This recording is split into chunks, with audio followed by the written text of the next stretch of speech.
பேசும்போது என்ன பேர் சொன்னார் அண்ணா அன்னைக்கு பேர் வேட்பாளர் படிக்கும் போது? ஜோசப் விஜய் ஆகிய நான் சேலஞ்ச் விட்டாரு.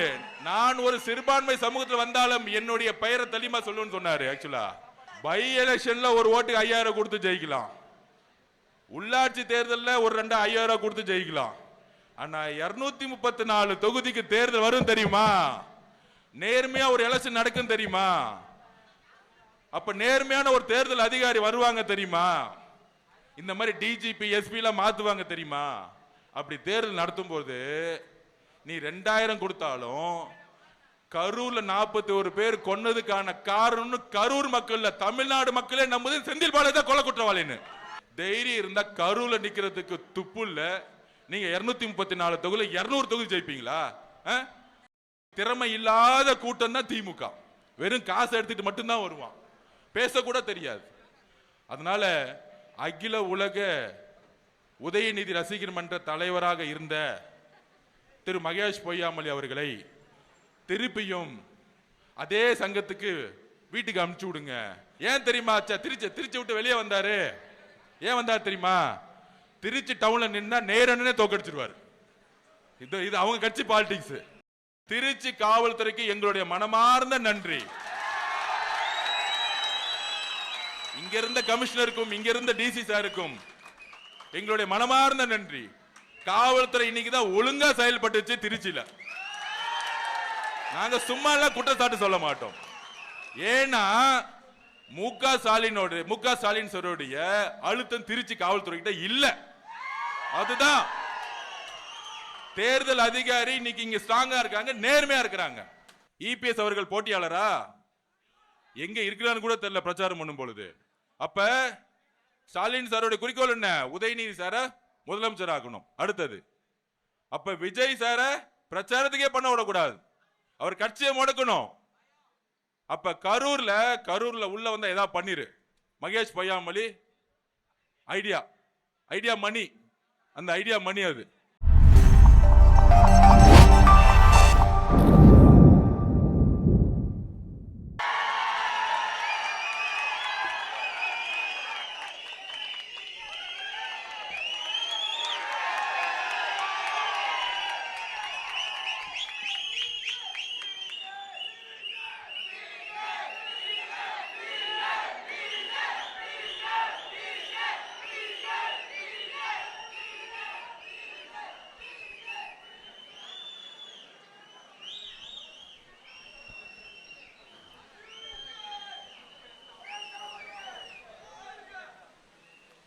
தெய்வத்தால் ஆகாதெனினும் முயற்சிதான்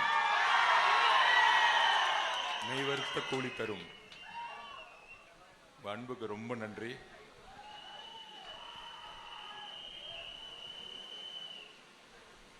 நம்மளுடைய கழக மாவட்ட செயலாளர் திரு அருள்ராஜ் அவர்களே, நம்மளுடைய வெற்றி வேட்பாளர் இன்னிலிருந்து அவர் பேர் நவல்பட்டு விஜய் இல்ல, திருவரும்பூர் விஜய்.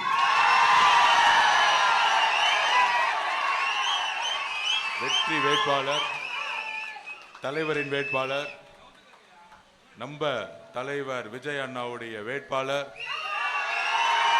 திரு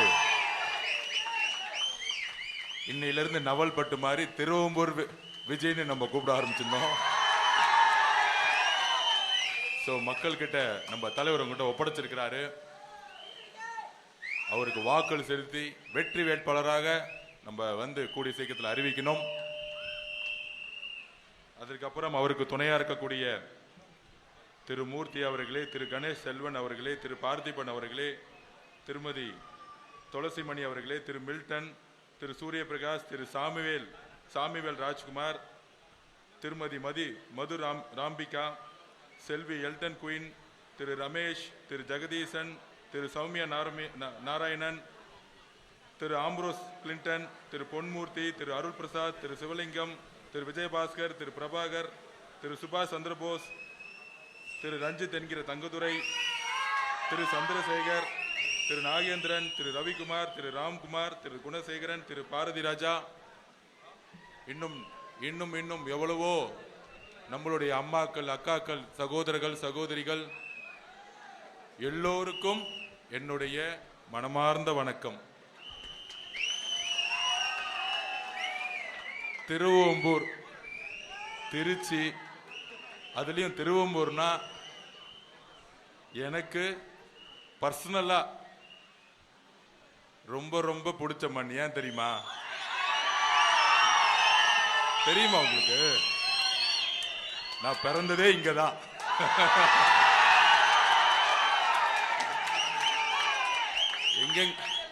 எங்கெங்கயோ சம்பவம் பண்றோம், நம்ம ஊர்ல பண்ணாம இருப்போமா? அதான் நவல்பட்டு விஜய் அண்ணன் நிக்கிறாரு இங்க.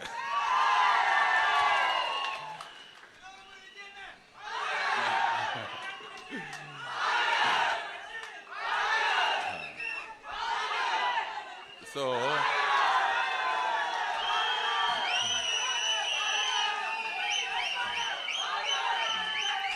என்னுடைய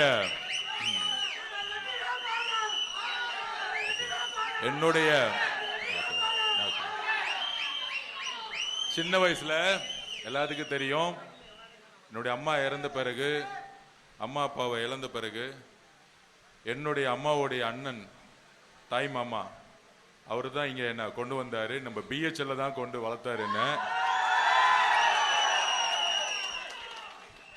அவர் பிஹெச்எல்ல ஒரு சாதாரண தொழிலாளி, ஒரு வெல்டர். அவரு அந்த பிஹெச்எல்ல 12 வருஷம் வளர்ந்த பையன். நான் 8 வருஷம் ஒய்டபிள்யூஎஸ் ஸ்கூல்ல தமிழ் மீடியத்தில் படிச்சு,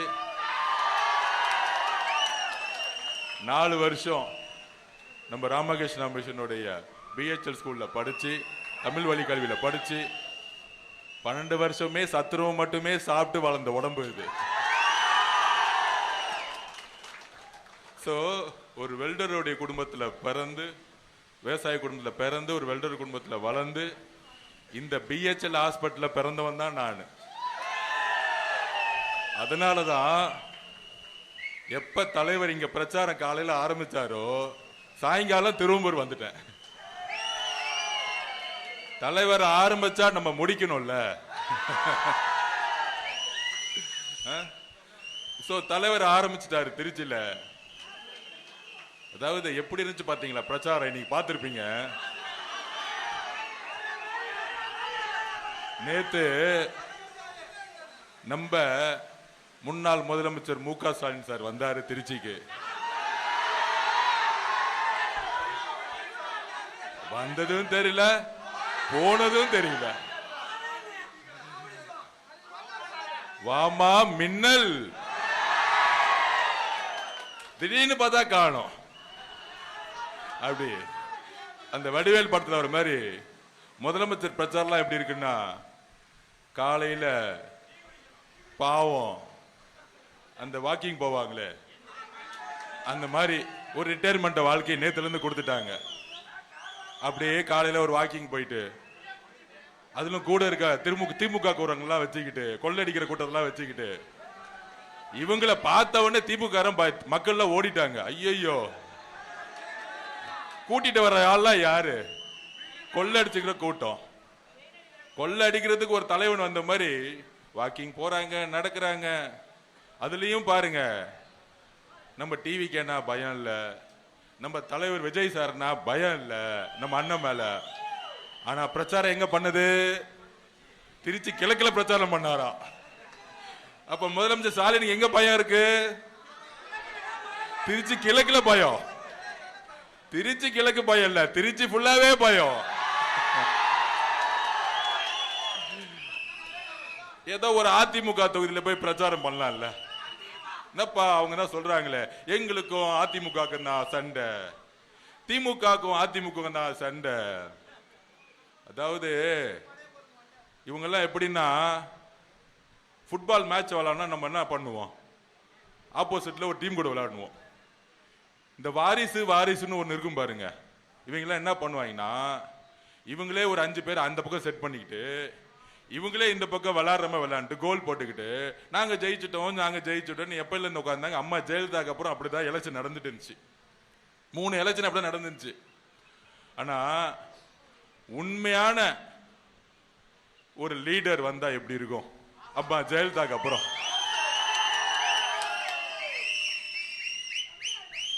உண்மையான ஒரு கேப்டன் வந்தா எப்படி இருக்கும்? அதுதான் இந்த 2026 தேர்தல். அப்ப இது வரைக்கும் கிரவுண்ட்ல யாருமே இல்லாம விளையாண்டு ஜெயிச்சிட்டு இருந்தாங்க. இப்ப என்னைக்கு தலைவர் விஜய் வா ஸ்டாலின் சார்னு ஆச்சோ அன்னையில இருந்து அவருக்கு தூக்கமே கிடையாது. நம்ம பேரை சொல்ல மாட்டாரு, நம்ம கட்சியை பத்தி சொல்ல மாட்டாரு. ஆனா ஃபர்ஸ்ட் வந்து பிரச்சாரம் பண்ணது எங்கன்னா திருச்சி கிழக்கு.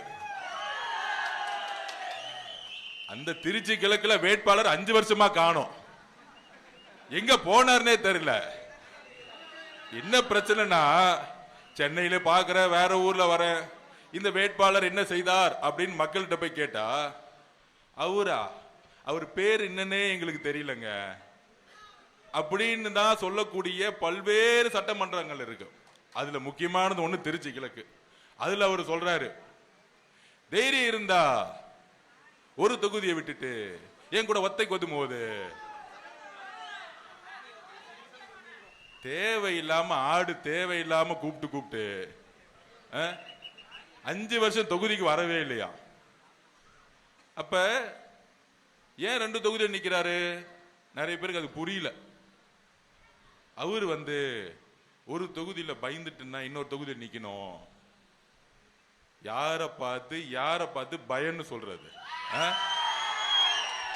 தம்பிங்களா, நீங்க தான் பயந்து 26 கட்சி கூட்டணியை சேர்த்து நின்னுகிட்டு இருக்கீங்க. 26 கட்சி கூட்டணி வச்சாலும் திருச்சியில நடந்து வந்தா பாக்குறதுக்கு ஆள் இல்ல, ஒருத்தனும் இல்ல. விசிக காரங்களும் இல்ல, காங்கிரஸ் காரங்களும் இல்ல. காங்கிரஸ் காரங்க இன்னும் நாமினேஷன் பண்ணாம சண்டே போட்டுட்டு இருக்காங்க, இன்னும் வேட்பாளர்களும் தேர்ந்தெடுக்கல. இதுதான் காங்கிரஸ் கட்சி. ஏன்னா எல்லா வேட்பாளரும் வித்துட்டாங்க. இன்னைக்கு காங்கிரஸ் கட்சி அப்படி ஆயிருச்சு. அதனாலதான் கரூர் அக்கா, நம்மளுடைய அக்கா ஜோதிமணி அக்கா, நான் எலெக்ஷன் வேலை செய்ய மாட்டேங்க. அப்புறம் நம்ம காங்கிரஸ் மாணி தாக்குறோம், நான் எலெக்ஷன் வேலை செய்ய மாட்டேங்க. இதெல்லாம் எதிர்கட்சி கிடையாது, காங்கிரஸ்குள்ளே இருக்கக்கூடிய எம்பிகள். இந்த காங்கிரஸ் கட்சியை கூட்டணியில் வச்சுக்கிட்டு ஓல்டு ரெக்கார்டு, பழைய பென்ஷன் வாங்குற அரசியல்ல நம்ம ப. சிதம்பரம், அப்புறம் நம்ம செல்வ அண்ணன், அவரு செல்வ பெருந்தொகை அப்படின்னு தெரியும் உங்களுக்கு எல்லாரும். பல தொகைகளை வாங்கிட்டு டிஎம்கே கிட்டையும் காசை வாங்கிட்டு, இப்ப காங்கிரஸ் கட்சி வேட்பாளரே காங்கிரஸ் வாங்கிட்டு காசை வாங்கிட்டு வேட்பாளர் அதுலயும் இவர் 1 கோடினா அவர் 10 கோடி குழப்பம் வந்துருச்சு. இன்னும் நாமினேஷன் முடிகிறதுக்கு 3 நாள் இல்லை, இன்னும் வேட்பாளர்களே காங்கிரஸ் அனௌன்ஸ் பண்ணல. சொந்த காங்கிரஸ் கட்சியிலேயே எந்த எம்பி வேலை பார்க்கறதுக்கு ரெடி கிடையாது. அதனாலதான் மு.க. ஸ்டாலின் பிரச்சாரம் வந்தா யாரும் பார்க்கறதுக்கு வரதும் கிடையாது. ஆனா நம்ம அண்ணன் வந்தாரு பாருங்க காலையில ஏர்போர்ட்ல, எப்படி இருந்துச்சு. நேத்தே தேர்தல் கமிஷன் கிட்ட போயிட்டோம். மேடம் நாங்க அப்பயே சொன்னோம், மேடம் கூட்டமே இல்லாம ஸ்டாலின் சார் வண்டி மேல ஏறி கை காமிச்சு ரோட் ஷோ பண்றாரு. உதயநிதி அவர்களுக்கு கூட்டமும் வரல, ஒருத்தரும் வரல, ஆனா ரோட் ஷோ பண்ணிட்டு இருக்காரு. ஆனா எங்க தலைவர் வந்து இறங்கி ரோடு மேல ஏறக்கூடாதுங்கிறாங்க, கீழே நடக்க கூடாதுங்கிறாங்க. கடைசியில ஒரு ஸ்பாட் வச்சா மொத்த கூட்டமும் அங்க வந்து நிக்குது. அதனாலதான் பிரச்சனையே நடக்குது. உடனே சீஃப் எலெக்ஷன் கமிஷன் மேடம் சொன்னாங்க, அப்படிலாம் இல்லையே, அதெல்லாம் அலோடு, நீங்க பண்ணுங்கன்னு சொல்லிட்டாங்க.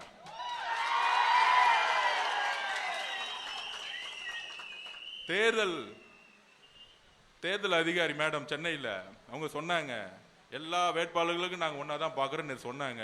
அதனால நீங்க தலைவரை வந்து ஏர்போர்ட்ல இருந்து இறங்கி எங்கெல்லாம் மக்கள் இருக்காங்களோ எந்திரிச்சு கை தூக்குங்கன்னு சொன்னாங்க. தலைவர் ஏர்போர்ட்ல இறங்கி கை தூக்குனதான் மிச்சம், கீழே இறங்கவே முடியல. அப்ப 24 கட்சி கூட்டணி, ஆப்போசிட்ல 10 கட்சி கூட்டணி, அப்புறம் தனியா ஒருத்தர் நம்மள திட்டிக்கிட்டே இருப்பாரு. விடுங்க போனா போதுட்டோம், விடுங்க. நம்ம பார்ட்டிக்கு ஃபைட் பண்ணிக்கிட்டே இருப்போம். ஆடியன்ஸ் எல்லாம் திடீர்னு கிரவுண்டுக்குள்ள வர முடியாது, கஷ்டம். நீங்க ஆடியன்ஸை பார்த்து கோவப்படாதீங்க. ஒரு விளையாட்டு வீரன் எப்படி இருக்குன்னா, ஒரு கிரவுண்ட் இருக்குன்னா நம்ம கோல் மட்டும்தான் இருக்கணும். லெப்ட்ல இருக்கக்கூடிய ரைட்டருக்கு கத்துறது காது கொடுத்து கேட்கவே கூடாது. அப்ப போட்டி யாருக்கு? டிவிக்கே டிஎம்கே, அவ்வளவுதான். அப்ப இன்னைக்கு திருச்சி ஃபுல்லா என்ன ஆச்சு? டோட்டலா பிளாக். அப்ப அன்பும் ஆதரவும் நம்பிக்கையும் யார்கிட்ட இருக்கு? அதனாலதான் திருப்பி திருப்பி பதிவு பண்றேன். இந்த தேர்தல் கூட்டணிக்கான தேர்தல் அல்ல. இந்த தேர்தல் எதிர்கட்சி ஜெயிக்கக்கூடிய தேர்தல் அல்ல. ஒரு தலைவரை உருவாக்கக்கூடிய, தலைவரை தேர்ந்தெடுக்கக்கூடிய தேர்தல். இன்னைக்கு திருச்சி வந்தவன புரட்சி தலைவர் எம்ஜிஆர் அவர்கள் மாலை போட்டார் பாருங்க. என்ன மீனிங்? 77க்கு அப்புறம் 2020 இன்னொரு எம்ஜிஆர் வந்துட்டாரு. இந்த தீய சக்தி கூட்டத்தை ஒழிக்கிறதுக்கு ஒருத்தன் தைரியமா வந்துட்டாரு. நீ 26 கட்சி வச்சுக்கோ. நடுவுல சொன்னாங்க அவர் பிஜேபி போயிடுவாரு, என்டிஏ போயிடுவாரு, அவரை மிரட்டிட்டாங்க. மிரட்டின உங்களை உங்க பட பராசக்தி ரிலீஸ் பண்ணிட்டீங்க. கள்ள கூட்டணி, எல்லா கூட்டணியும் திமுக பிஜேபி வச்சுக்கிட்டு தான் சொந்த புள்ள உதயநிதியோட கம்பெனி ரெட் ஜெயிண்ட். அறிவுநிதி யாரு சார்? இன்ப நிதி யாரு? 20 வயசு பையன். அவன் 1000 கோடி ரூபாய்க்கு பட்ஜெட்ல படம் எடுக்கிறானா? நம்மளாம் எடுக்க முடியுமா? அந்த பையன் இன்னும் பிஏவே படிச்சு முடிக்கல, அதுக்குள்ள 1000 கோடி. மொத்த ஊழல் பணமும் எங்க இருக்கு? ரெட் ஜெயின்ல இருக்கு. ஆனா இது வரைக்கும் ரைடு இல்ல. நேரு ஊழல் பண்றாரு, வேலு ஊழல் பண்றாரு, செந்தில் பாலாஜி ஊழல் பண்றாரு, சபரீஷ் ஊழல் பண்றாரு, உதயநிதி ஊழல் பண்றாரு. ஆனா இது வரைக்கும் ஒரு ரைடு நடந்துச்சா? அப்ப யாரு உறவு வச்சிருக்கா? பிஜேபியோட. திமுக தான் உறவு வச்சிருக்கு. பிரைம் மினிஸ்டர் மோடி பேசுறாரு, அமித்ஷா வந்து இங்க பேசுறாரு, இது ஒரு ஊழல் குடும்பம், ஊழல் மினிஸ்டர் இருக்காங்க, ஊழல் அமைச்சர் இருக்காங்கன்னு. கெஜ்ரிவால் சார 100 கோடி ரூபாய்க்கு அரெஸ்ட் பண்ணி 4 மினிஸ்டர் தூக்கி உள்ள போட்டாங்க. ஆனா இங்க ஒவ்வொரு டிபார்ட்மெண்ட்டும் ஊழல். அதுல அமைச்சர் நேரு மேல ஊழல், செந்தில் பாலாஜி மேல சொல்லவே வேண்டாம். ஊழல் தவிர 10 ரூபாய் பாலாஜி தவிர ஒண்ணுமே தெரியாது. இன்னைக்கு வீட்டுக்கு போனாலும் 400 கோடி ரூபாய் கேஷ் வச்சிருப்பாரு. ஆனா அவன் வீட்டுக்கு போக மாட்டாங்க. அப்ப யாரு மறைமுக கூட்டணி? இஸ்லாமிய சகோதரர்களே, கிறிஸ்துவ சகோதரிகளே, தலித் சகோதரர்களே, நம்மளுடைய வாழ்க்கை முழுசும் கஷ்டப்பட்டு ஏழையா இருக்கக்கூடிய சகோதர சகோதரிகளை ஒண்ணு நினைச்சு பாருங்க. இவங்க பிஜேபி எதிர்க்கிற மாதிரி எதிர்ப்பாங்களாம். ஆனா எந்த ஊழல் அமைச்சருக்கு ரைடு கிடையாதான். முதலமைச்சர் மு க ஸ்டாலினுடைய கம்பெனியுடைய பராசக்தி படம் ரிலீஸ் ஆகுமா? ஆனா எங்க அண்ணன் கஷ்டப்பட்டு வேர்வை சிந்தி 2 வருஷம் உழைச்சு தன்னுடைய கடைசி படம், தன்னுடைய ரத்தம், வாழ்க்கையுடைய கடைசி படம், அவருடைய உணர்வு, அவருடைய வலி, எவ்வளவு அழுதிருப்பாரு எங்க அண்ணன் விஜய் அண்ணன், நம்ம தலைவர். ஒரு படத்தை ரிலீஸ் பண்ண விடாம இன்னைக்கு வரைக்கும் நிக்கிறதுக்கான காரணம் திமுகவும் பிஜேபியும் சேர்ந்த ஒரு சூழ்ச்சி. இது 3 பேரை தந்துட்டாங்க, அதிமுகவும் சேர்ந்துட்டாங்க. ஏன்? ஒண்ணு நீ எதிர்கட்சியாரு, இல்ல நான் ஆளுங்கட்சியா இருக்க. நான் வந்தாலும் அதே 40% கமிஷன், நீ வந்தாலும் அதே 40% ஷேர பண்ணிக்குவோம்.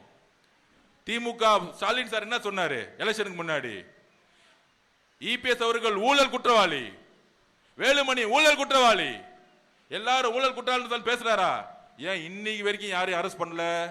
சொல்லுங்க, கேளுங்க மக்கள், நீங்க கேளுங்க. அதிமுக ஏதாவது பழைய அமைச்சர் அரெஸ்ட் பண்ணாங்களா? இங்க இருக்க புதுக்கோட்டை விஜயபாஸ்கர் மருத்துவ ஊழல் பத்தி அரெஸ்ட் பண்ணாங்களா? இங்க இருக்கிற வேலுமணி சார் கோயம்புத்தூர் அரெஸ்ட் பண்ணாங்களா? ஆனா இன்னெல்லாம் போராட்டம் பண்ண, இன்னெல்லாம் பேசினாரு அன்னைக்கு ஸ்டாலின் சார். இதுதான் ஜெயிச்சு முடிச்ச உடனே மறைமுக கூட்டணி இல்ல, டைரக்ட் கூட்டணி. இபிஎஸும் ஸ்டாலின் சாரும் ஏன் கூட்டணி வச்சாங்க தெரியுமா? இபிஎஸ் நினைச்சாரு திமுக பார்த்து நீங்க அவங்க அடிக்கிற மாதிரி அடிங்க, பயந்து எங்க கிட்ட ஓடி வந்துருவாங்க, நாங்க கூட்டணி வச்சுக்குவோம். என்ன வச்சுட்டு என்ன இபிஎஸ் முதலமைச்சர் சொல்லிட்டு விஜய் சார் பயத்துல ஓடி வந்துவார் கரூருக்கு. அப்புறம் நாங்க அதிமுகவோட கூட்டணி வச்சுக்கிட்டு நான் முதலமைச்சர் ஆயிடுறேன். அதுக்கப்புறம் 2 வருஷம் கழிச்சு விஜய் சாரை ஒழிச்சிடலாம்னு நினைச்சாங்க. இந்த அரசியல் எங்களுக்கு தெரியாதா? யாருக்கிட்ட 30 வருஷமா வீட்டுக்குள்ள போய் ஒரு சினிமா துறையில நம்பர் 1 வேணும்னா மக்களுடைய நம்பிக்கையும் உணர்வும் இல்லாம ஆயிருக்கவே முடியாது யாராலையும். இந்த அரசியல் அவருக்கு தெரியாதா? அதுக்குதான் சொன்னாரு, அது என்ன அன்ப்ரூவ்ட் பார்ட்டி ப்ரூவ் பண்ற 26ல நாங்க யாருன்னு. நீ என்ன 26 கட்சி கூட்டணி வச்சிருக்க? நீ என்ன 10 கட்சி கூட்டணி வச்சிருக்க? 2 தலைவரும் போங்க, 300 ரூபாய் கொடுத்து கூட்டத்தை கூட்டிட்டு வராங்க. இவங்க பெரிய கூட்டணியா? உங்களுக்கு பெரிய கூட்டணின்னா வரும்போது 50,000 பேர் நிக்கணும் முக ஸ்டாலினை பாக்குறதுக்கு. முக ஸ்டாலின் சாரை பாக்குறதுக்கு 50,000 பேர் வந்து நின்று இருக்கணும். ஏர்போர்ட்லயும் வெளியோ ரோட்லயும் நடக்க முடியாது. பயப்படணும். ஐயோ ரோட்ல நடந்தா மக்கள் நம்மளை தூக்கிட்டு போயிடுவாங்க, இடிச்சிருவாங்க, நான் வந்து மேலே நின்னுக்கிறேன். அப்படியா நடக்கிறாங்க? இன்னும் காத்து கூட இன்னும் சரியா காத்து கூட போக மாட்டேங்குது. அவர் நடந்து போனா யாருமே கிடையாது. ஏன்னா மக்கள் வெறுத்து போயிட்டாங்க. 21 நம்பிக்கை அவர் ஜெயிப்பு ஏதாச்சும் மாற்றம் பண்ணுவார் நினைச்சோம். கலைஞர் ஐயா ஊழல் பண்ணாரு, சரி இவராச்சும் வந்தா ஊழல் பண்ணாம நேர்மையா குடும்ப ஆட்சி எல்லாம் பண்ணணும்னு நினைச்சாரு, பண்ணல. இப்ப தன்னுடைய மருமகனும் மகனும் ஊழல் பண்றதுக்காக மட்டுமே கட்சி வச்சுக்கிட்டாரு. இப்ப ஒரே குறிக்கோள் தன்னுடைய பையனை முதலமைச்சர் ஆக்கணும், அவ்வளவுதான். அப்ப அவங்களுடைய ஒரே டார்கெட் யாரு? நம்மளுடைய தலைவர், நம்மளுடைய விஜய் சார். அப்ப முதலமைச்சர் என்ன பண்ணாங்க? போடு, வீட்டை விட்டு வெளியே விடாத, வீட்டை விட்டு வெளியே போலீஸ் வராது. குளத்தூர்ல பாத்தீங்கன்னா போலீஸே கிடையாது. திடீர்னு 1000 மேல வந்துட்டாங்க. எல்லாம் இடிச்சுக்கிட்டு ஆச்சுன்னா தூக்கி பள்ளி அவர் மேல போடு. அன்னையோட நேத்தோட பிரச்சாரத்தை முடிச்சிருவோம். இந்த கீழ்த்தரமான எண்ணம் தான் திரு மு க ஸ்டாலின் சார் அவர்களுக்கு அதிகாரத்தில் இருக்க வரைக்கும் இருந்துச்சு. அதனாலதான் தேர்தல் அதிகாரி கிட்ட நேத்து போனோம். மேடம், எங்களுக்கு ஒன்னே ஒரு ரிக்வெஸ்ட் தான். எங்க தலைவர் வெளியே வரும் பொழுது எங்களுக்கு கூட்டம் கூட வேணாம். திருச்சி போனா திருச்சியில் நின்று பேசிட்டு போனா 5 கோடி பேர் பாக்குறாங்க டிவியில. எங்களுக்கு எந்த பிரச்சனையும் இல்லை, எங்களுக்கு கூட்டமே தேவையில்லை. ஆனால் மக்களை ஒழுங்குபடுத்தணும், எல்லா சாலைகளை ஒழுங்குபடுத்தணும் சொன்னாங்க. திருச்சி காவல்துறைக்கு எங்களுடைய மனமார்ந்த நன்றி. இங்க இருந்த கமிஷனருக்கும் இங்க இருந்த டிசி சாருக்கும் எங்களுடைய மனமார்ந்த நன்றி. காவல்துறை இன்னைக்குதான் ஒழுங்கா செயல்பட்டுச்சு திருச்சியில. நாங்க சும்மா எல்லாம் குற்றச்சாட்டு சொல்ல மாட்டோம். ஏன்னா மு க ஸ்டாலின் சாருடைய அழுத்தம் திருச்சி காவல்துறை கிட்ட இல்ல. அதுதான் தேர்தல் அதிகாரி இன்னைக்கு இங்க ஸ்ட்ராங்கா இருக்காங்க, நேர்மையா இருக்கிறாங்க. அதனாலதான் இன்னைக்கு வந்து தலைவர் நின்று கூட்டத்தை கரெக்டா ஆர்கனைஸ் பண்ணி கரெக்டா பேசிட்டு போக முடிஞ்சு. ஆனா கொளத்தூர்ல அது நடக்கல. ஏன்னா சில அலுவலர்கள், தேர்தல் அலுவலர்களும் காவல்துறையும் இன்னைக்கும், முக்கியமா சென்னையில் இருக்க சிட்டி கமிஷனர் இன்னைக்கு வரும்போதே நேற்று மனு கொடுத்தோம்.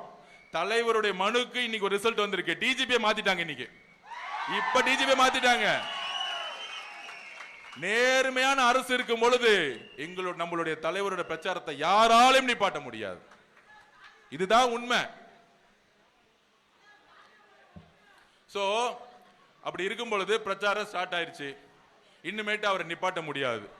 மக்களுடைய எழுச்சி, கோடானு கோடி எழுச்சி இனிமேட்டு பார்க்க போறாங்க. அப்ப திருவம்பூர்ல என்ன, எதுக்காக நம்ம ஜெயிக்கணும்?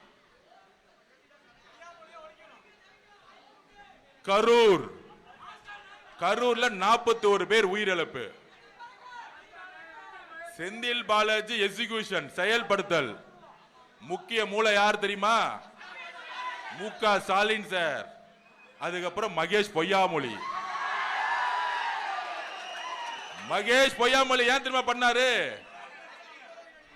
உதயநிதி ஸ்டாலின் அவர்களுக்கு எந்த எதிரி இருக்கக்கூடாது, எந்த போட்டியாளர் இருக்கக்கூடாது. இபிஎஸ் அவர்கள் போட்டியாளரா? எங்க இருக்கிறான்னு கூட தெரியல பிரச்சாரம் பண்ணும் பொழுது.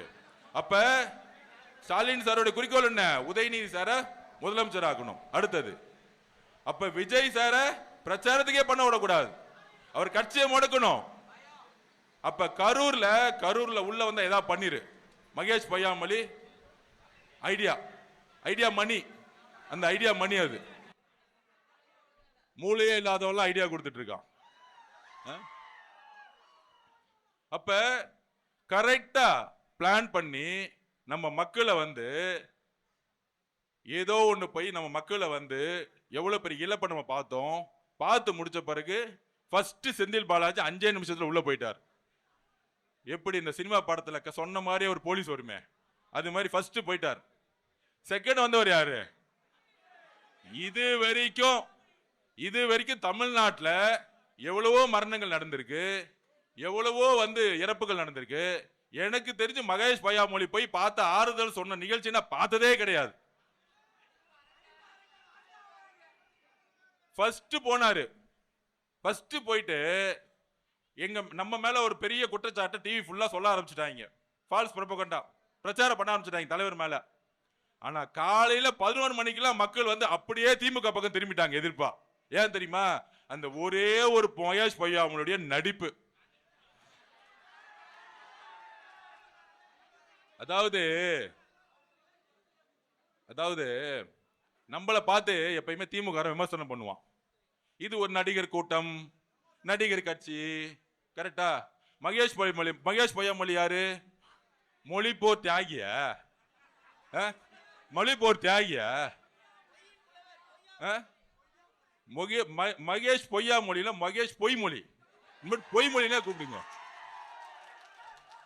அந்த மகேஷ் பொய்மொழி இருக்காரு, ஒரு 7 வருஷத்துக்கு முன்னாடி என்ன பண்ணிட்டு இருந்தாரு? அகில உலக உதயநிதி ரசிகர் மன்ற தலைவர். அவருடைய போஸ்டிங் என்ன தெரியுமா? உண்மையை சொல்லுவா, எனக்கு தானே தெரியும் எல்லா உண்மையும். எம்ஜிஆருக்கு அப்புறம் திமுக பத்தி தெரிஞ்ச ஒரே ஆள் நான் தான், அதுதான் சொல்றேன். எம்ஜிஆருக்கு கலைஞர் திமுக தெரியும், ஆதவர்ஜனாவுக்கு ஸ்டாலின் திமுக பத்தி தெரியும். 2015 40 தோத்து ட்ரெஷரர் ரிசைன் பண்ண காலத்துல இருந்து கூட இருந்தவன்.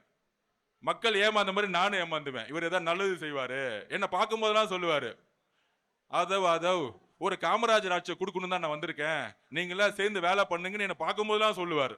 இதை நம்பி நானும் வேலை பார்த்து ஜெயிச்ச பிறகு டக்குன்னு டிபார்ட்மெண்ட்டை பிரிச்சு ஊழல் பண்ணும் போதுதான் இங்க இருந்தா நம்மள தேவையில்லாம வேற மாதிரி ஊழல்வாதி சொல்லிடுவாங்க, வெளியே வந்துட்டு அண்ணன் திருமாவளவன் கூட போயிட்டேன். இதுதான் உண்மை.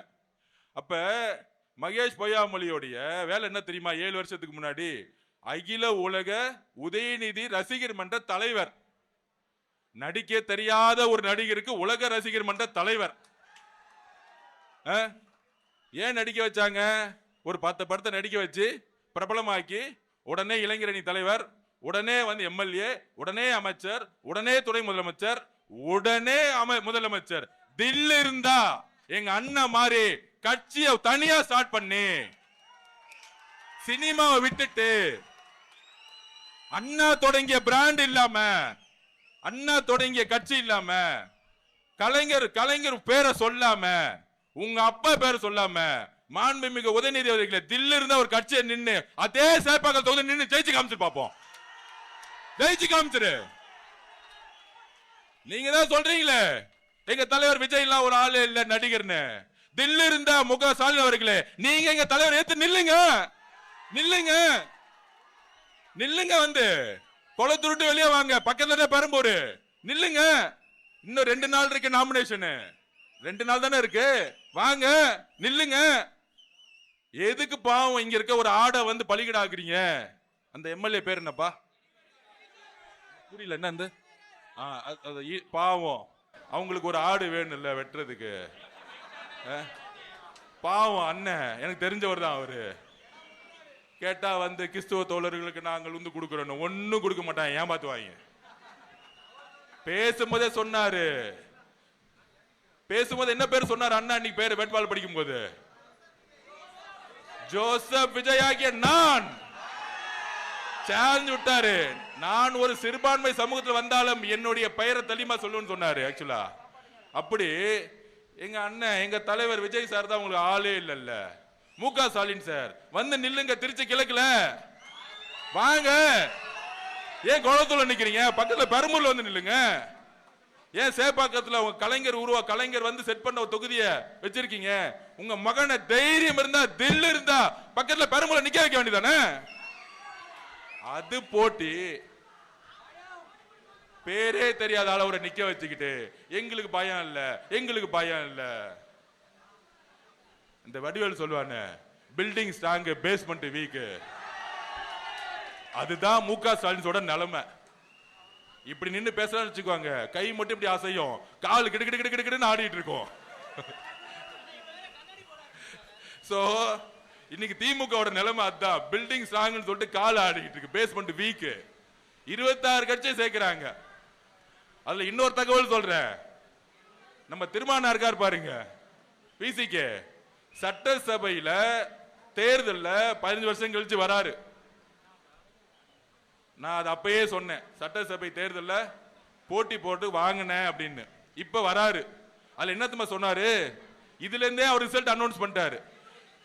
2026க்கு அப்புறம் கள நிலவரம் மாறப்போகுது.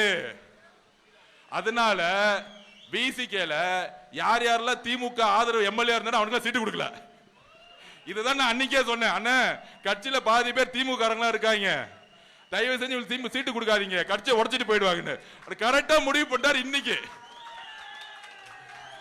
இதுல இப்போ லேட்டஸ்ட் நியூஸ் என்னன்னா, நம்ம சபரிஷும் யாரு மு.க. ஸ்டாலினுடைய மருமகனும் உதயநிதி சாரும் மு.க. ஸ்டாலின் சாரும், தலித் சகோதரர்களே இந்த உண்மையை புரிஞ்சுக்கோங்க, அண்ணன் திருமானனை கூப்பிட்டு காட்டுமன்னார் கோயில்ல மாநில அரசியலுக்கு வரக்கூடாதுன்னு பேசியிருக்காங்க. என்ன அநியாயம் பாத்தீங்களா? விசிகே கட்சியை டிசைட் பண்ணதுக்கு மு.க. ஸ்டாலின் சார் யாரு? இந்த அநியாயத்தை நம்ம கேட்கணுமா இல்லையா? நம்ம வெளியில தான் இருக்கிறோம். ஏன் தெரியுமா? அவரு ஜெயிச்சு சட்டசபைக்கு வந்தா திமுக மெஜாரிட்டி கிடைக்கலன்னா அண்ணன் திருமாவளவன் கூட எம்எல்ஏ நின்றுவாங்களாம்.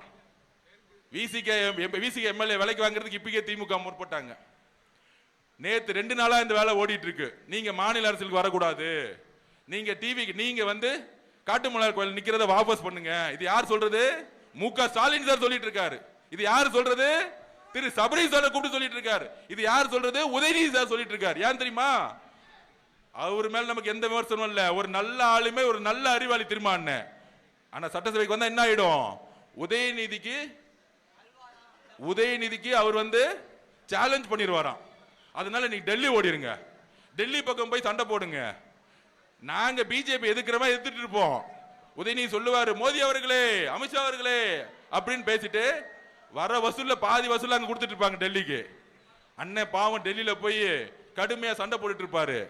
ஆனா ஒண்ணும் செய்ய முடியாது. ஆனா மாநில அரசு திரும்பிட்டா என்ன ஆகும்? உரிச்சிருவாரு. சட்டசபைக்குள்ள நம்ம அண்ணன் விஜய் என்ன சட்டசபைக்குள்ள போட எப்படி இருக்கும்? எப்படி இருக்கும்? எல்லாம் பேச முடியுமா? சட்டசபைக்குள்ள போகும்போது முதலமைச்சரா கால் எடுத்து வைக்கும் போது மு.க. ஸ்டாலின் தோத்துட்டு வெளியே உட்கார்ந்துட்டு இருப்பாரு. அப்ப ரொம்ப தெளிவா இருக்கு அஜெண்டா. நீங்க குழப்பமே வேணாம். அகில இந்திய உதயநிதி ரசிகர் மன்ற தலைவரா இருந்த மகேஷ் பொய்யாமொழிக்கு எந்த வரலாறும் கிடையாது. எப்ப பார்த்தாலும் திமுக சொல்லிட்டு இருப்பாங்க, எங்க அப்பா யார் தெரியுமா, எங்க தாத்தா யார் தெரியுமா. இதெல்லாம் இந்த என்ன சொல்றது, தாத்தா பேர்ல வளர்ந்தவங்களுக்கு இது பெரிய ப்ராப்ளம். நான் இந்த ஸ்போர்ட்ஸ்ல பார்த்திருக்கேன். நான் பிரசிடென்ட் ஆன பிறகு டீம் எப்படி எடுப்பேன்னா, யாருக்கு திறமை இருக்கோ அங்க ஜாதி கிடையாது, மதம் கிடையாது, எந்த ரெக்கமெண்டேஷன் கிடையாது. அதனால தமிழ்நாடு நம்பர் 1 தான் ஸ்போர்ட்ஸ்ல நான் பண்ணது. ஆனா பாலிடிக்ஸ்ல எப்படி இருக்கு, நம்மளாம் போகணும்னு நினைச்சுக்கோங்க. ஆதவர்ஜனா யாரு? அவர் எப்படி தெரியுமா? அவர் பின்னாடி 10 வருஷம் முன்னாடி இருந்தாரு, 15 வருஷம் முன்னாடி இருந்தாரு. உதயநிதி அம்பானியோட பையனை, உதயநிதி அம்பானியோட பையனை எப்படா காசு வந்துச்சு? 5 வருஷமா 2014 இருந்து 21 வரைக்கும் திமுக அறக்கட்டளையில் வந்த பணத்தெல்லாம் கையில் அடுப்புமா? எங்க இருந்து காசு வந்துச்சுன்னு பேசும்போது உங்களுடைய முதுக பார்க்கணும், இல்லைன்னா சொல்லப்படும் எல்லாத்தையும். அப்படி ஊழல் மட்டுமே பண்ணி ஊழலுக்காக ஒரு சாம்ராஜ்யம் உருவாக்கி ஒரு சாதாரண ஆள் எம்எல்ஏ ஆகணும். நீங்க ஒரு விவசாய பையனா இருப்பீங்க, ஒரு கூலி தொழிலாளர் பையனா இருப்பீங்க. ஆனா நீங்க எம்எல்ஏ ஆகணும் என்ன சொல்றாங்க? 20 கோடி இல்லாம ஆக முடியாது. அந்த 20 கோடி எங்க இருந்து வருது? அரசியல் இருந்து, ஊழல் இருந்து வருது. ஒன்னே ஒண்ணு சொல்றேன், நம்ம தலைவர் என்றைக்கு முதலமைச்சர் ஆறாரோ அதுக்கப்புறம் ஒருத்தரும் ஒரு தொகுதியை செலவு பண்ணாம மக்கள்கிட்ட மூஞ்சி காமிச்சு ஜெயிக்கக்கூடிய ஒரு தமிழக அரசியல் உருவாக்குவார். கேரளா மாதிரி ஒரு சாமானியனும் எம்எல்ஏ ஆகணும், அப்படி ஒரு அரசியல் உருவாக்குவார். அப்ப 26 கட்சி கூட்டணி, 10 கட்சி கூட்டணி எல்லாம் நிக்காது. மகேஷ் பொய்யாமொழி எஜுகேஷன் மினிஸ்டர் ஆனார். என்ன செஞ்சாரு? எஜுகேஷன் மினிஸ்டர் எது கொடுத்தாங்க? அகில இந்திய உதயநிதி ரசிகர் மன்றத்துடைய தலைவராக இருந்ததுனால எஜுகேஷன் மினிஸ்டர். என்ன ஒரு குவாலிபிகேஷன் பா, இல்ல எவ்வளவு பெரிய குவாலிபிகேஷன். இந்த குவாலிபிகேஷன் வச்சுக்கிட்டு நம்மள பார்த்து நடிகர் கட்சிங்கிறாங்க. அப்ப இங்க யாரு ஜெயிக்க வைக்கணும் அப்படின்னா, எதுக்கு நவல்பட்டு விஜய் சார் வந்தாரு? எதுக்கு வந்தாரு?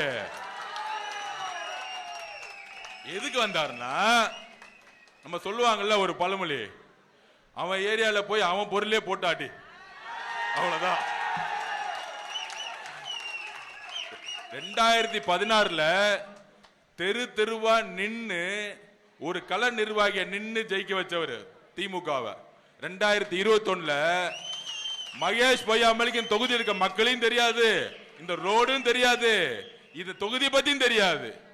மகேஷ் பொய்யாமொழிய ரோடு அறிமுகப்படுத்தி ஜெயிக்க வச்ச ஒரே ஆள் முதுகு யாருன்னா இவர் தான், நவல்பட்டு விஜய். ஆனா இவருக்கு திமுக ஏன் தெரியுமா சீட் இல்ல? அவங்க அப்பா அமைச்சர் கிடையாது, அவங்க தாத்தா அமைச்சர் கிடையாது. திமுக சேர்ந்தா நீங்க ஒரு 40 வருஷத்துக்கு முன்னாடி போகணும், உங்க தாத்தாவோ உங்க அப்பாவோ அமைச்சரா இருக்கணும், அவனுக்கு மட்டும்தான் வாழ்க்கை. அப்படி ஒரு எளிமையான மனிதரை தேர்ந்தெடுத்து தலைவர் போங்க, ஜெயிச்சுட்டு வாங்க. ஏன் ஜெயிக்கணும்? ஏன் ஜெயிக்கணும்? தனிப்பட்ட கணக்கு வழக்கு இருக்கு கரூருக்கு அப்புறம்.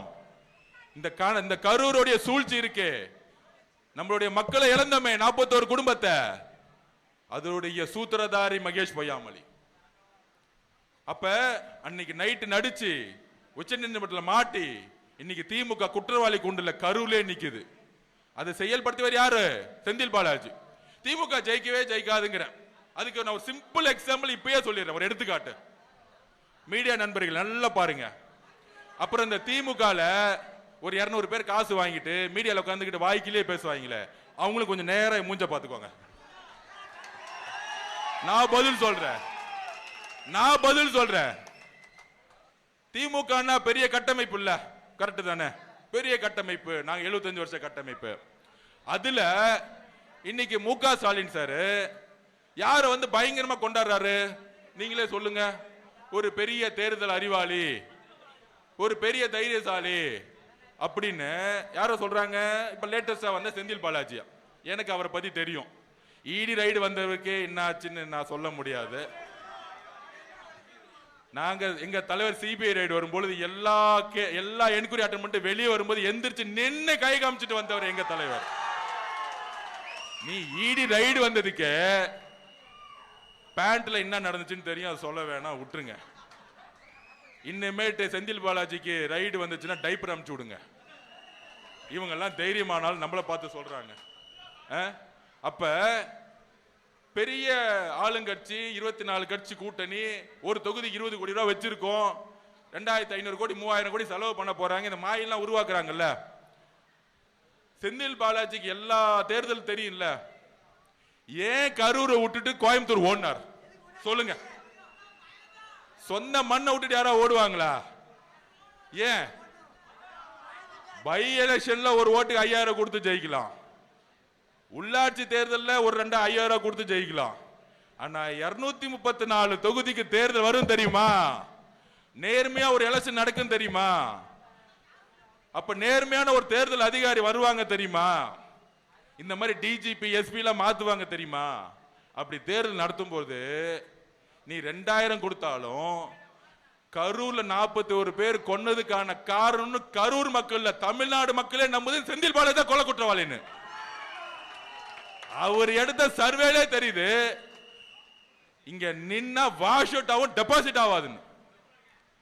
திமுகவுடைய மிகப்பெரிய ஒரு முதுகு செந்தில் பாலாஜின்னு பேசுறாரு கரூர் மீட்டிங்ல முக ஸ்டாலின் சார். தைரியம் இருந்தா கரூர்ல நிக்கிறதுக்கு துப்பு இல்ல. நீங்க 234 தொகுதியில 200 தொகுதி ஜெயிப்பீங்களா? ஒரு திமுகவுடைய முன்னணியில் இருக்கக்கூடிய ஒரு அமைச்சரா இருந்தவரே கரூர்ல நிக்க தெரியல, கரூரை விட்டுட்டு கோயம்புத்தூர்ல வர்றாரு. கோயம்புத்தூர் மக்கள் அதுக்கு மேல விவரமானவங்க, ஓட ஓட விரட்டுவாங்க. தேர்தல் இன்னைக்கு எழுதி வச்சுக்கோங்க. கேட்டா சொல்றாங்க அவருக்கு சாதி பலம் இருக்குன்னு. கொங்குல இருக்கக்கூடிய எந்த சாதி மக்களும் இந்த 41 கொலையை என்னைக்கு அக்செப்ட் பண்ண மாட்டாங்க. கொங்கு சகோதரர்கள் அமைதியை விரும்புவாங்க. தமிழ்நாட்டில் இருக்கக்கூடிய ஒவ்வொரு சகோதரர்களும், ஒவ்வொரு ரீஜனில் இருக்க சகோதரர்களும் அமைதியும் நம்பிக்கையும் வளர்ச்சியை மட்டுமே எதிர்பார்க்கிறாங்க, ஊழல் இல்லாம. அப்ப நம்ம தலைவர் எதுக்காக வந்திருக்காரு? நம்ம தலைவர் யாரு? நம்ம தலைவரை மக்கள் பார்க்க வராங்க, அதுவும் பெண்கள் குழந்தைகளோட ஓடி வராங்கன்னா தலைவர் விஜய் அவர்கள் மேய்ச்சி வச்ச நம்பிக்கையும் அன்பும். தலைவர் விஜய்னா என்ன தெரியுங்களா? நம்பிக்கை. தலைவர் விஜய் என்றால் நம்பிக்கை. தலைவர் விஜய் என்றால் நம்பிக்கை. இந்த நம்பிக்கையை எம்ஜிஆர் உருவாக்கினார், அம்மா ஜெயலலிதா உருவாக்குனாங்க. ஆனால் அதற்கு அப்புறம் இந்த தீய சக்தியை எதிர்த்து யாராலும் உருவாக்க முடியல. அந்த நம்பிக்கை எப்படி உருவாகும்? நீ எவ்வளவு பிரஷர் வேணா பண்ணு, டெல்லி பிரஷர் பண்ணட்டும், பிஜேபி பிரஷர் பண்ணட்டும், நான் சொன்ன மாதிரி என் மக்களுக்காக என் உயிரே போனாலும் நிக்கிறேன்னு சொன்ன தலைவர் மேலதான் மக்கள் நம்பிக்கை வைப்பாங்க. நான் சொன்ன மாதிரி என்னுடைய சொத்துக்கள் எல்லாத்தையும் தூக்கி போட்டு நான் இன்னைக்கு நீங்க யோசிச்சு பாருங்க, பெரிய பெரிய நடிகர்களா இருக்காங்க, அவங்க பேரை சொல்ல விரும்பல. இன்னைக்கு ரெட் ஜெயின்ல போய் நம்ம தலைவர் விஜய் சார் அரசியல்ல வேணாம் அக்ரிமெண்ட் போடுங்கன்னு சொன்னா, சன் டிவில போய் அக்ரிமெண்ட் போடுங்கன்னு சொன்னா எத்தனாயிரம் கோடி சம்பளம் கிடைக்கும்? எத்தனாயிரம் கோடி சம்பளம் கொடுப்பாங்க? 300 கோடி 400 கோடி. ஏன்னா திமுக பணத்தை தூக்கி போட்டு பணத்தை வச்சுக்கோ, அரசியல் பக்கம் வராது. ஏன்னா 50,000 கோடி ரூபாய் அடிக்கிறான். இந்த மாதிரி ஆளுங்க காசை கூட செட்டிங் பண்ணிடுவாங்க. ஆனா தன்னுடைய உணர்வு பூர்வமான படத்தை நிப்பாட்டினாலும் சரி, நீ என்ன மிரட்டினாலும் சரி, என் மேல வந்து கொலை குற்றச்சாட்டு சொன்னாலும் சரி, சிபிஐ என்கொயரி போய் நான் போய் கை கட்டி என்ன வந்து அசிங்கப்படுத்தலாம் நினைச்சினாலும் சரி, நான் உறுதியாக நிற்கிறேன். தமிழக மக்களுக்கு மாற்றத்தை கொடுக்க வந்திருக்கிறேன் சொன்னவர் நம்முடைய தலைவர். அந்த துணிவு நம்ம கிட்ட இருக்கு. அண்ணாக்கு அப்புறம் தோழர்களை நம்புங்க, அண்ணாக்கு அப்புறம் எம்ஜிஆருக்கு அப்புறம் அம்மா ஜெயலலிதாக்கு அப்புறம் டெல்லியோடைய எந்த விதமான அடிப்பணிகளுக்கும் இருக்கக்கூடிய ஒரே தலைவர் நம்மளுடைய விஜய் அவர்கள். அப்ப இந்த கரூருக்கு நம்ம பதில் கொடுத்தே ஆகணும். கரூர்ல இருக்கக்கூடிய 41 பேர் இறந்ததுக்கு, அவங்களுடைய ஆத்மா சாந்தி அடைகிறதுக்கு, அவங்களுக்கு நியாயம் வழங்குறதுக்கு, நீதி வழங்குறதுக்கு, திருவம்பூர் தொகுதி மக்களே, நான் இங்க தான் பிறந்தேன். நவல்பட்டு விஜய் இல்ல, திருவம்பூர் விஜயா பாருங்க. அவரை ஜெயிச்சுட்டு வந்தா ஒவ்வொரு எம்எல்ஏவும் ஜெயிக்கும் போதுதான் அவர் விஜயா பார்க்காதீங்க, இனிமேட்டு விஜய் அண்ணனாவே பாருங்க. ஒவ்வொரு வேட்பாளரும் விஜய் அண்ணனாவே பாருங்க. ஒவ்வொரு வேட்பாளரும் ஜெயிக்கும் பொழுது நமக்கான ஒரு மெஜாரிட்டி கவர்மெண்ட் தலைவரோட தலைமையில உருவாக்க முடியும். அப்ப நமக்குள்ள எவ்வளவு குழப்பங்கள் எவ்வளவு சண்டைகள் இருந்தாலும் நம்ம தலைவருக்காக எல்லாத்தையும் தூக்கி போட்டு எல்லோரும் ஒற்றுமையா இருந்து, மகேஷ் பொய்யாமொழி ஒண்ணுதான் தெரியும், ஓட்டுக்கு 2000 ரூபாய் கொடுப்பாரு, அதை தவிர ஒண்ணுமே தெரியாது. அவருடைய எஜுகேஷன் டிபார்ட்மெண்ட் என்ன பண்ணாரு? 20,000 பேருக்கு வேலை கொடுக்கறேன்னு சொன்னாரு. ஆசிரியருக்கு கொடுத்தாரா? 2,500 பேருக்கு கூட கொடுக்கல. ஆசிரியர்களே இல்லாம இன்னைக்கு ஸ்கூல் எஜுகேஷன் போயிட்டு இருக்கு. சத்துணவு சாப்பிட்டு நான் வளர்ந்தேன். இன்னைக்கு ஞாபகம் இருக்கு, சாம்பார்னு ஒண்ணு கொடுப்பாங்க, வெறும் மஞ்சள் தண்ணி தான் கிடைக்கும், தோரம் பருப்பே இருக்காது. ஏன் தெரியுமா? அந்த தோரம் பருப்பை குழந்தைங்களுக்கு கொடுத்துட்டு சொல்லி ஊழல் பண்ணிட்டு இருப்பாங்க அங்க சத்துணவு டிபார்ட்மெண்ட்ல. இன்னைக்கு நடந்துட்டு இருக்கு. முட்டை கொடுப்பேன்னு சொல்லுவாங்க, இத்தனை கிராம்னு ஒரு வரைமுறை இருக்கு. ஆனா ஒரு குட்டியை ஒரு முட்டை கொடுத்துட்டேன்னு கணக்கு எழுதுவாங்க. 100 பேர் கொடுத்துட்டேன்னு 30 பேர் கொடுத்துட்டு 100 பேர் கணக்கு எழுதுவாங்க. எல்லாத்துலயும் ஊழல் அடிச்சு கடைசி நிமிஷத்துல 2000 ரூபாய் கொடுத்தா ஜெயிச்சிரும் ஒரு தேர்தல் உருவாக்கி இருக்காங்க பாருங்க. இதை ஒழிக்கணும்னா நமக்குள்ள எந்த பிரச்சனையும் இருக்கக்கூடாது. எல்லோரும் ஒண்ணு சேரணும். கட்சியில புதுசா வந்தவங்க, 20 வருஷமா இருந்தவங்க, 10 வருஷமா வந்தவங்க அப்படிலாம் கிடையாது. தலைவர் யாரை வேட்பாளர் அனௌன்ஸ் பண்ணாரோ இனிமேட்டு அவங்க பேரு விஜய் இல்ல, விஜய். அதுதான் நம்ம புரிஞ்சுக்கணும். ஒவ்வொரு சட்டமன்ற உறுப்பினரும் தேர்ந்தெடுக்கும் பொழுது அவங்களுடைய கணக்குகள் கண்காணிக்கப்படும். ஒவ்வொரு 3 மாசமும் மக்கள் பார்வைக்கு சட்டமன்ற உறுப்பினர்களுடைய சொத்துக்கள் ஓபன் ஆகணும் தலைவர் எங்ககிட்ட சொன்னாரு. அவரோட சொத்து மட்டும் டிக்ளேர் இல்ல, ஒவ்வொரு சட்டமன்ற உறுப்பினர் ஒவ்வொரு அமைச்சர்களுடைய கணக்கு வழக்குகள் ஒவ்வொரு 3 மாசத்துக்கும் பொது பார்வையில் வைக்கப்படும். ஊழலை ஒழிக்கிறதுக்காக மட்டுமே தலைவர் வந்து நேர்மையான ஆட்சி கொடுக்க வந்திருக்காரு. அதுக்காக தான் இவ்வளவு அழுத்தம். 75 வருஷ கட்சி நம்மளை பார்த்து ஏன் பயப்படுது? இவர் வந்துட்டா மாசம் வருஷம் 20,000 கோடி 30,000 கோடி அடிக்கக்கூடிய ஊழல் அடிக்க முடியாது. அவருடைய மகன் முதலமைச்சராக முடியாது. சோ இப்படி ஒரு கட்டமைப்பு அவங்க உருவாக்குவாங்க. நீங்கள்லாம் இன்னையிலிருந்து பிரச்சாரத்துக்கு போகும்பொழுது பொதுமக்களுடைய ஆதரவை நான் இன்னைக்கு சொல்றேன். இன்னைக்கு நாங்க எடுத்த சர்வேல நம்ம 4% திமுக லீடிங்ல இருக்கிறோம். இந்த தொகுதியில ஒட்டுமொத்த பெண்களும், ஒட்டுமொத்த தலித் சகோதரர்களும், ஒட்டுமொத்த இஸ்லாமிய கிறிஸ்தவ சகோதரர்களும் மாறிட்டாங்க. இங்க ஜாதி மதம்லாம் கிடையாதுங்க. எங்க தலைவருக்கு, நம்ம தலைவரோட முகத்துக்கு எல்லா ஜாதியும் ஓட்டு போடுவாங்க. தயவு செஞ்சு ஜாதி கால்குலேஷன் ஒழிச்சிருங்க. இனிமேட்டு வட மாவட்டத்தில் வன்னியர்களை ஓட்டு போடுறாங்க, தலித் சகோதரர்களை ஓட்டு போடுறாங்க. மதுரையில் அம்பேத்கர் ஜெயந்தி வரும் பொழுது எல்லா ஜாதிகளும் நம்ம டிவிகே சார்பா போய் மாலை போட்டாங்க. இங்க ஜாதியே இல்லாத ஒரு கட்சி நம்ம கட்சி. அப்படி இருக்கும் பொழுது ஜாதியை மறந்துருங்க, மதத்தை மறந்துருங்க, ஏழை பணக்காரன் மறந்துருங்க. நான் 10 வருஷம் இருந்தேன், 20 வருஷம் இருந்தேன், இவர் புதுசு, இதெல்லாம் மறந்துருங்க. நம்ம தலைவர் விஜய் அவர்கள் முதலமைச்சர் ஆகணும், உறுதியா ஆகணும். மக்கள் முடிவு பண்ணிட்டாங்க. நம்ம மனசு சோர்ந்துடக்கூடாது.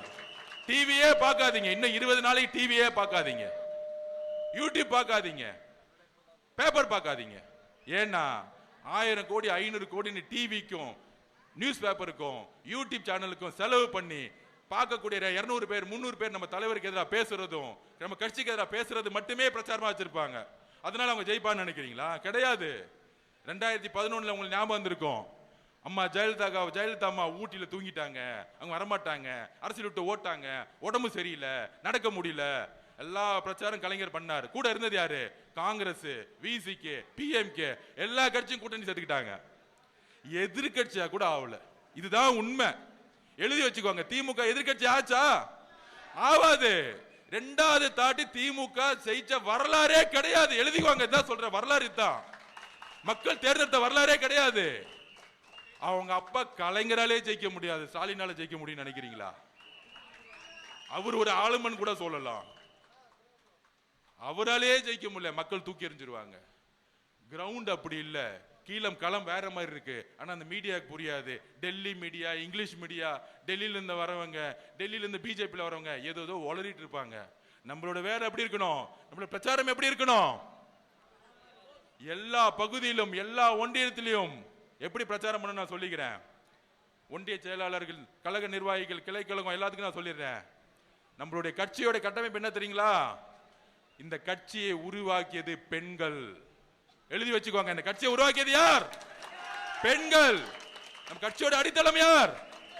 பெண்கள். வீடு வீடா போகும்பொழுது நம்மளுடைய சகோதரிகள், நம்மளுடைய அக்காக்கள், தங்கைகளை ஒரு 50 பேர் 100 பேர் கிளை கழகத்துல முன்னாடி அவங்க தான் போகணும். ஆண்கள் நம்ம பின்னாடி தான் நிக்கணும். பெண்கள் தான் ஓட்டு கேட்க போகணும். அவங்களுக்கான ஸ்பேஸை கொடுங்க, அவங்க தான் போகணும். திமுக கார மாதிரி வேட்டி கட்டிக்கிட்டு கதவை போய் உடைக்கிறன்னு போய் மிரட்டுவான் பாருங்க ஓட்டு கேட்கறதுக்கு, அப்படிலாம் போவாதீங்க. நம்மளுடைய அன்பு பெண்கள் கிட்ட இருக்கு. நம்ம புள்ள விஜய் வரணும். விஜய் பாவம், அவர் என்னமா பண்ணார், இப்படி போட்டு அடிக்கிறாங்க. நேத்து கூட வில்லிவாக்கத்தில் பிரச்சாரம் பண்ணிட்டு இருந்தேன். பாட்டில் விட்டு அடிச்சு ஒரு அம்மாவை வந்து முட்டியை உடைச்சு போய் ஹாஸ்பிட்டல சேர்த்தோம். அப்ப எவ்வளவு அழுத்தங்கள் நம்ம கொடுக்குறாங்க. அப்ப அந்த அழுத்தங்கள் இருந்து எல்லா பெண்களும் பார்த்துக்கிட்டு இருக்காங்க. இவங்க எவ்வளவு ரவுடிசம் பண்றாங்க, எவ்வளவு பிரச்சனை வருது. 2 வயசு குழந்தை ரேப் ஆகுது. 12ஆம் கிளாஸ் பொண்ணு கழிப்பறைக்கு போனா முடியல. இதே மகேஷ் பொய்யாமொழி, இதே ஊர்ல உங்களுக்கு தெரியும். கழிப்பறை போனப்ப ஸ்டூடெண்ட்ஸ் வந்து கீழே விழுந்து செத்து போனாங்க. அப்ப பில்டிங் எல்லாம் மாத்தணும். புதுசா நாங்க வந்து ஸ்கூல் எல்லா புது ஸ்கூல் நாங்க வந்து மாத்துவோம். என்ன மாத்தினாங்க? 5 வருஷம் கல்வித்துறையில ஊழல் தவிர எதுவுமே செய்யல. 7000 கோடி ரூபாய்க்கு ஸ்மார்ட் சிட்டி ஸ்கூல்ஸ் கட்டணும்னு சொன்னாங்க. இது வரைக்கும் எந்த ஸ்கூலாச்சும் ஸ்மார்ட் சிட்டி ஸ்கூலா இருக்கா? இதே திருவம்பூர்ல ஸ்கூலுக்கு போங்க, இன்னைக்கும் மரத்தடியில உட்கார்ந்து தான் குழந்தைங்க படிச்சுக்கிட்டு இருக்காங்க. ஹெட்மாஸ்டர் ஸ்கூல்ஸ் இல்லாம எத்தனை இருக்காங்க? 35,000-40,000 ஸ்கூல்ல மொத்தமே 20,000 கிளாஸ் டீச்சர்ஸ் தான் இருக்காங்க. ஏன்னா எல்லாம் பிரைவேட்டுக்கு மாறிட்டு இருக்கு. அப்படி இங்க இருக்கக்கூடிய அமைச்சர் இருக்காரு, சும்மா உதயநிதியை சுத்திட்டு வந்தா போதும் நம்ம ஜெயிச்சிடலாம் அப்படின்னு ஒரு அரசியலை வந்து இங்க உருவாக்கிட்டு இருக்காங்க. அந்த அரசியல் எங்க இருந்து வருது? எங்க தாத்தா யாரு, எங்க அப்பா யாரு? எப்பயுமே களம் ஓபன் ஆயிருச்சுன்னா எங்க தாத்தா யாரு அப்பா யாருன்னு தெரியாது. விளையாடுறது நம்ம அதிகமா விளையாடுறதா இருக்கட்டும், ஸ்ட்ராங்கா விளையாடணும், நம்ம ஜெயிச்சுட்டு போயிட்டே இருக்கலாம். நீங்க ஸ்போர்ட்ஸ்குள்ள வரும்போது, கிரவுண்டுக்குள்ள வரும்போது ஒரு ஸ்போர்ட்ஸ்மேன் சைக்காலஜி என்ன தெரியுங்களா? பார்த்திருக்கீங்களா? ஒரு கிரவுண்டுக்குள்ள போகும்போது நம்ம ஆப்போசிட்ல இருக்க வாலிபால் விளையாடுறோம், ஃபுட்பால் விளையாடுறோம், கிரிக்கெட் விளையாடுறோம். நம்ம யாராச்சும் பார்ப்போமா? ஆப்போசிட்ல அவங்க அப்பா யாரு, அவங்க தாத்தா யாரு? இல்ல, என்ன திறமை இருக்கு அவனுக்கு, நம்ம அடிக்கப்போமா அடிக்க முடியுமா? அப்படி திறமை இல்லாத கூட்டம் தான் திமுக. வெறும் காசு எடுத்துட்டு மட்டும்தான் வருவான், பேசக்கூட தெரியாது. அதனால அகில உலக உதயநிதி ரசிகர் மன்ற தலைவராக இருந்த திரு மகேஷ் பொய்யாமொழி அவர்களை திருப்பியும் அதே சங்கத்துக்கு வீட்டுக்கு அனுப்பிச்சு விடுங்க. திருவம்பூர் விட்டு முதல் துரத்துங்க. அவருக்கு இந்த தொகுதிக்கு முதல் சம்பந்தமே கிடையாது. திருப்பியும் சொல்றேன். ஏன் தெரியுமா? திருச்சி விட்டு வெளியே வந்தாரு. ஏன் வந்தார் தெரியுமா? திருச்சி டவுன்ல நின்னா நேரனே தோக்கடிச்சிருவாரு. இது அவங்க கட்சி பாலிடிக்ஸ். அதனால ஓரமா வந்துட்டாரு. இப்ப போதும், நம்ம திருவம்பூர் விஜய் என்ன போதும், நம்ம தலைவருடைய முகம் போதும், பேச்சு போதும், மொத்தமா காலி பண்ணிடலாம். அதனால 1977 ரிசல்ட் திருப்பி ரிப்பீட் ஆகுது. எம்ஜிஆருக்கு அப்புறம் ஒரு மிகப்பெரிய மாற்றம். எப்படி அரவிந்த் கெஜ்ரிவால் ஒரு புதிய மாற்றத்தை டெல்லியில கொண்டு வந்து உருவாக்குனாரோ, நண்பர்களே நம்ம நம்புங்கள், நம்ம இன்னைக்கு திமுகவோட அதிகமான ஓட் பேங்க்ல இருக்கோம். திமுகவோட மிகப்பெரிய தனியாளா இருந்தாலும் நம்ம திமுக அதிகமா இருக்கிறோம். நம்மளுடைய களப்பணி, பெண்களை முன்னாடி விடுங்க, அவங்கள பிரச்சாரம் பண்ண விடுங்க, ஒவ்வொரு வீடும் திறந்து அவங்க வசிப்பாங்க. நான் என்னுடைய தொகுதியில் போகும்போது வீட்டில் இருக்க எல்லா பெண்களும் ஓடி வந்து கண்டிப்பா விஜயனுக்கு தான் ஓட்டு, உங்களுக்கு தான் ஓட்டுன்னு சொன்னாங்க. மக்கள் மாற்றத்தை விரும்புறாங்க. 82% மக்கள் மாற்றம் வேணும்னு நினைக்கிறாங்க. அதனால நம்ம உறுதியா இருந்தா போதும், மிகப்பெரிய வெற்றியை நம்மளால் உருவாக்க முடியும். அதை நம்புவோம். மிகப்பெரிய வெற்றி.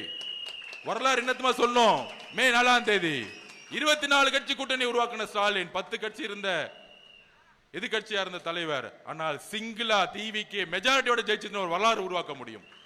அதனால இந்த வெற்றியை உறுதிப்படுத்த நம்மளுடைய களத்துல ஒவ்வொரு நாளும் நமக்குள்ள பல்வேறு குழப்பங்களும் இல்ல பல்வேறு பிரச்சனைகளும் இருந்தாலும் மனசுக்குள்ள தூக்கி போட்டு நம்மளுடைய தலைவர் அவர்கள் விஜய் அவர்கள் ஜெயிக்கணும் ஜெயிக்கணும் ஜெயிக்கணும்.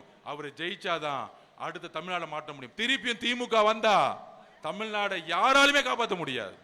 இந்த குடும்பம் மொத்தமா எல்லா ஊர்ல இருக்க தொழில் எடுத்துரும். சினிமா துறையை மட்டும் இல்ல, எல்லா இங்க இருக்கிற மணல், காவிரி இருக்க மணல் மொத்தமா டெண்டர் போட்டு எடுத்துட்டாங்க. இது மாதிரி எல்லா ஒவ்வொரு துறையில இருக்கும் எல்லாத்தையும் வந்து கைப்பற்றிடுவாங்க, ரோட கைப்பற்றிடுவாங்க, எல்லாத்தையும் ஊழல் மேல ஊழல் பண்ணிடுவாங்க.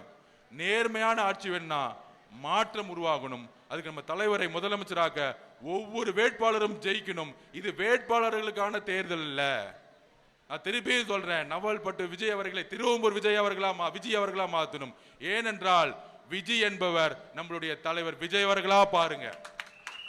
அப்படி பார்த்துட்டீங்க. இப்ப திருச்சி கிழக்குல ஏதாவது சண்டை இருக்கா? இல்ல. ஏதாச்சும் குறை இருக்கா? இல்ல. ஏன்னா அண்ணன் நிக்கிறாரு. இதுதான் எல்லா 234 தொகுதி அண்ணன் நிக்கிற மாதிரியே நினைச்சு எல்லோரும் மேல செய்யுங்க. இது எம்எல்ஏ கால தேர்தல் இல்ல, நம்முடைய தலைவர் விஜய் அவர்கள் முதலமைச்சராக ஆக்கக்கூடிய தேர்தல்ங்கிறத பதிவு பண்ணி எல்லோரும் ஒற்றுமையுடன் சேர்ந்து மிகப்பெரிய பலத்துடன், முக்கியமா பெண்கள் சக்தியுடன் நம்ம ஆட்சி மாற்றத்தை உருவாக்குவோம். நன்றி, வணக்கம்.